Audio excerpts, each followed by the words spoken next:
Hi everyone, this is Laura Campagna, the Wednesday Witch, and I'm here with your tarot forecast for Taurus season. So Taurus season begins just hours after the Aries new moon solar eclipse. That was quite a powerful beginning. Now, this Aries eclipse starts a whole new cycle along the Libra-Aries axis while overlapping with the eclipse season Scorpio and Taurus cycle that is concluding this year. So we begin Taurus season with the High Priestess, which is perfect because the moon is exalted in Taurus, and we're really asked to prioritize what feels stable and secure and good for us this Taurus season within the container of a somewhat disrupted and chaotic experience of eclipse season. So the High Priestess is about relaxing, meditating, dropping into a receptive space when you can feel calm and secure, just noticing what's going on an internal level inside your body, with your emotions, just taking your emotional temperature and noticing the weather of the internal system. And the moon is all about resting and digesting, and we need that down period to process what goes on in the external world. And so that when we have that nice rest in the evening, it allows us to awaken fresh and to be our best selves out in the world during the day and the solar time of the day. So we start Taurus season with the King of Pentacles. Now, the King of Pentacles, he has mastered time, money, labor, resources, efficiency. He is good at all of that. This is the person that you want to go to when you're trying to figure out how to balance your budget, how to learn to save, what to buy, when to buy it, the best quality item. He's going to give you judicious counsel on wise investments. We also have Mercury stationing retrograde immediately after the sun enters Taurus, so just a day after. And this Mercury retrograde is really going to be definitive for Taurus season because we're all in an ongoing process this year with Mercury retrograding through Earth signs of reevaluating our relationship to money and resources and time and land and labor. And Taurus season, because it's about, where we root down, where we plant ourselves, where the earth that nourishes us, the food that we take into our body, the people that grow the food for us, the conditions of laborers, how we ourselves are treated in our work environments.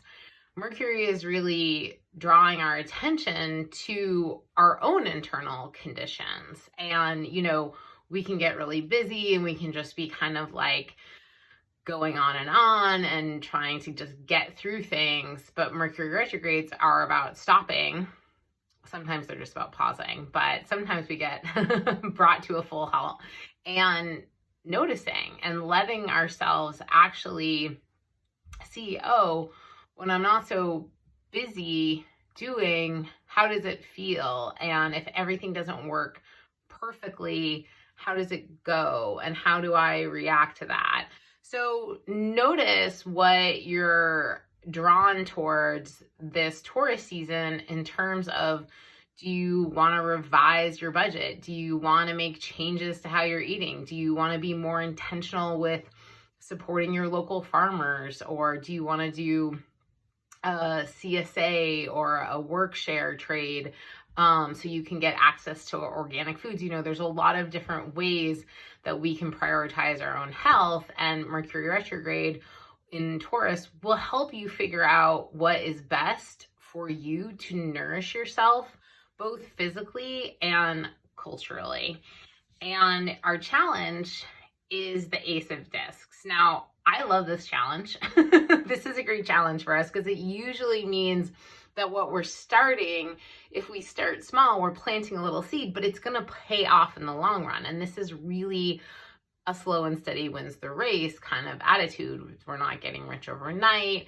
We're actually just socking a little bit away at a time, but it's actually going to matter a lot. It's going to add up, and we're going to feel the benefits of our prudence, of our diligence. And so if you are inspired, if you're feeling motivated to begin something, Mercury retrograde is not necessarily the best time for a new initiation, but we can certainly revise and go back to the drawing board and, make adjustments. And we can also wait to launch until after Mercury goes direct in mid-May.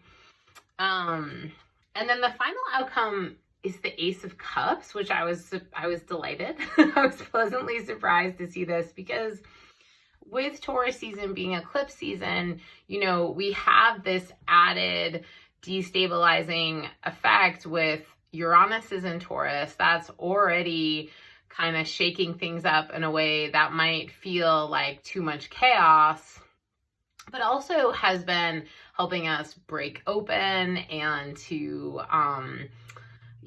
shed the old. The Taurus Scorpio eclipse cycle has been a lot about shedding and releasing and letting ourselves be vulnerable enough to open our hearts to the intimacy that we crave. And we aren't actually having an eclipse in Taurus. There's a Taurus new moon, it's not an eclipse, and then we're having a Scorpio full moon that is the eclipse. That's the last eclipse we'll have in Scorpio, and then we'll have a Taurus full moon eclipse in the fall, and that will conclude that cycle.